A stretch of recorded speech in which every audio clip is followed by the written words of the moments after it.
Kashi city is situated on the banks of Ganga, on that holy land where mantras reverberate in every breath. Where the flame of Arti and Azan always flow together. There one day something happened that shocked people.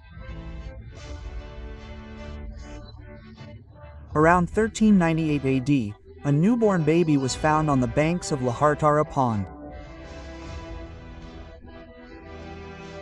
No mother, no father, no clan and no caste. People said, "Who is this child? Has someone abandoned him? Or is he some supernatural Leeladhar?" Niru and Nima, a poor weaver couple, were passing by the same way. They picked up that child in their lap and made him their own without asking anything.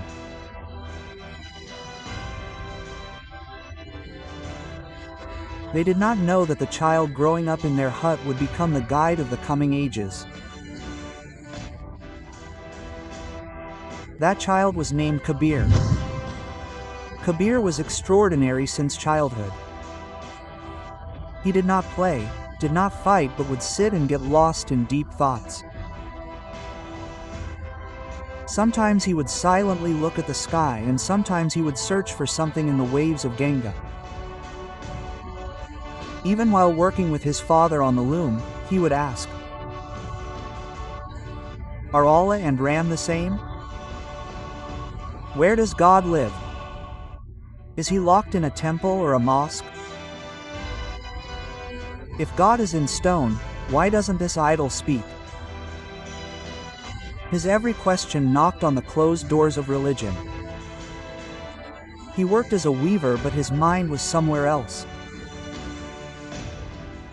He kept searching for Brahma while getting entangled in the threads. Around 1410, when Kabir was about 12 years old, his curiosity to find God had intensified.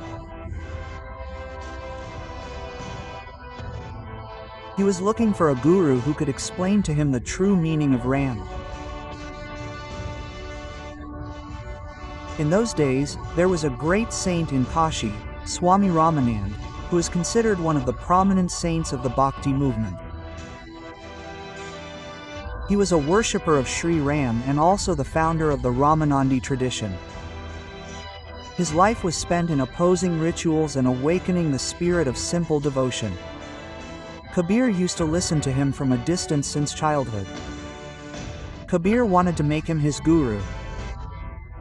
But the problem was that according to the rules of society, Ramanand Ji did not make Shudras his disciples, and Kabir was considered a Muslim by birth. Although he was the foster son of Nima Niru. Ramanand Ji used to go to Panchganga Ghat for bathing. In 1415, when Kabir turned 17, he decided to quietly lie down on the stairs from where Ramanand Ji was going to pass, and as soon as Ramanand Ji's foot touched Kabir in the morning darkness, he got startled and spontaneously said, "Ram Ram Kaho." Kabir accepted that sentence as his initiation mantra at that very moment. Later, Ramanand Ji, seeing Kabir's devotion, knowledge and dedication, adopted him. This moment was the beginning of a revolution in Kabir's life. Now he was no longer a weaver. He became a visionary. His voice started echoing in cities and villages. There was no scripture or any language limit in his words. It was just the call of the soul. He said, "Mala Farah Jug Baya Farana Man Ka Fair Kar Ka Man Ka Chad Daman Ka Man Ka Fair." He expressed the depth of life in hundreds of couplets. Every couplet is like the call of the soul which still resonates beyond time. He asked those who search for God in idols, "If I can find God by worshipping stones, should I worship them? This grinding mill is better than a mountain." Quote. Kabir's God did not belong to any one religion. He used to say, "Hindus say I love Ram, Muslims say I love Rahman. They fight and die, but do not know the reason. His devotion was Mirgun, where there was no idol, no mosque, no temple, no Quran, just one consciousness, one love, whom he called Ram, whom someone can also call Rahim. Quote, his Ram was not only from Ayodhya, nor only from Mecca. His Ram was present in every heart. He used to say Kabir Ram Rahim, two people have the same name. They are two flowers of the same garden, the fragrance is the same. Kabir's words connected both ends of the society. Brahmins were also disturbed by his words, and so were the mullahs. He said to the pandits, the world is dying of books, no one has become a pandit. One who reads 2.5 letters of love becomes a pandit. He asked the Malvis, Azan says who suggested to go to the mosque. Dil Binkar Dua Nahi Padi Dil Ki Mai. In the society where walls were being built in the name of religion, Kabir became a bridge in them. But he had to pay the price for speaking like this. Opposition to him began. Once he was expelled from the assembly. Many times his house was threatened to be burnt. He was tied and thrown in the Ganga. But he did not drown. Because his truth could not drown. An attempt was made to crush him under the feet of elephants. But the elephants sat at his feet. Opposition to him increased so much that even Sikandar Lodi called him to the court.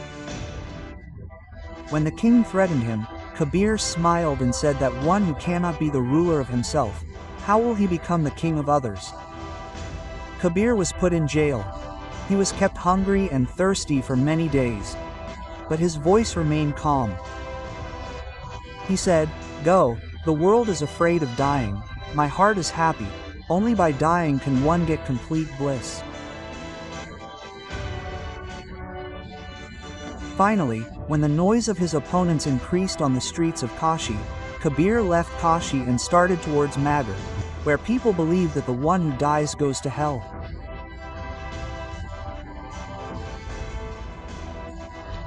But Kabir said that if Ram is not in Kashi, then Maghar is also a Baikan. Where there is Ram's name, there is heaven. He made such a river of Ram's name flow in Maghar that even today the stream of saints is flowing there. One day he called his disciples there. Slowly he said that now I am leaving. But I am leaving my Ram in you. When Sant Kabir left his body in 1518 AD, once again the boundaries of society came to the fore. Hindus started saying that we will cremate him. Muslims started saying that we will bury him. Both the parties came face to face. But when the sheet was removed, there was no body there. There were only flowers. Both the parties distributed the flowers, and a miraculous saint is still worshipped in Maghar in both the forms of Mazar and Samadhi. Kabir left, but he did not go to heaven. Even today, when a child speaks with love, when a person searches for truth by rising above caste and religion, Kabir is there. Because Kabir was not a person. He was consciousness, he was love, he was the voice of truth. Today, when the world is again being divided in the name of religion, this saying of Kabir is most important. Kabir stands in the market, asking after everyone's welfare. Neither do I have friendship with anyone, nor do I have enmity with anyone. If this story has touched your heart, then definitely share it with others. Because as long as Kabir's voice is heard, the light of love, unity, and God will burn in this world.